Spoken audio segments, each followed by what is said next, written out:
Alors, on a parlé récemment de motivation et on a vu que la maîtrise en était un facteur essentiel. Aujourd'hui, j'aimerais t'aider à identifier ton profil vis-à-vis de la maîtrise. Est-ce que tu es plutôt un amateur? Est-ce que tu es plutôt un obsessif ou un hacker? On va essayer de découvrir ça dans les 2-3 prochaines minutes.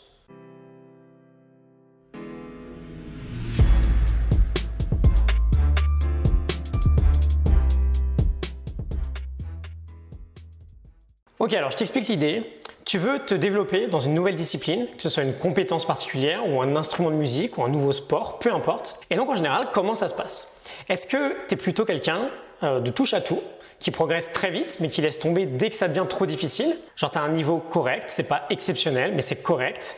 Et donc tu changes de discipline et tu reproduis le même schéma à l'infini. Ou est-ce que tu es plutôt quelqu'un qui va un peu s'acharner, qui va se fixer un objectif un peu dingue et qui va complètement refuser l'idée de ne pas progresser d'une manière constante?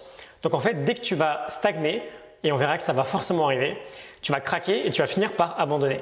Ou enfin, peut-être que tu es tout simplement quelqu'un qui se contente très facilement d'un certain niveau et qui ne cherche plus forcément à progresser pour s'améliorer. Alors, dans lequel de ces trois profils tu te retrouves le plus?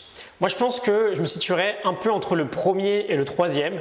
J'ai plutôt la chance d'être en général assez bon quand je démarre quelque chose de nouveau, que ce soit dans la musique ou dans le sport. Et donc, historiquement, parce que du coup, j'ai un peu progressé là-dessus, j'ai un peu changé, une fois que j'arrêtais de progresser, je me lassais des phases de stagnation et je me mettais à autre chose. Si on veut mettre un nom sur ces profils, tu les as vus de toute façon dans le titre de la vidéo, on a pas mal de connaissances qui sont issues du livre Mastery de George Leonard. Le premier profil, c'est celui de l'amateur, le second, c'est celui de l'obsessif, et enfin le troisième, c'est celui du hacker. Et si on veut commencer à rechercher un peu plus la voie de la maîtrise, ça commence forcément par cette prise de conscience, de savoir actuellement où est-ce qu'on se situe sur ce genre de spectre amateur, obsessif, hacker. Et donc si je te dis ça, c'est parce que tu l'as deviné, tout simplement, aucun de ces trois chemins ne se rapproche de celui de la maîtrise. Je vais finir avec une petite citation de l'auteur.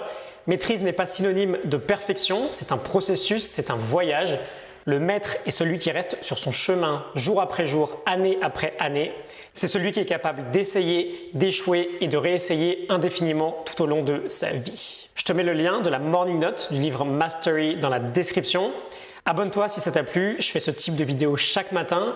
Dès demain, on va approfondir cette idée en parlant de la fameuse courbe de la maîtrise et notamment des différents plateaux. Ce sont des phases compliquées où on travaille toujours autant et pourtant on stagne dans notre progression. J'adore ce sujet, donc j'ai vraiment hâte de te retrouver dès demain. Donc je te dis à demain. Salut!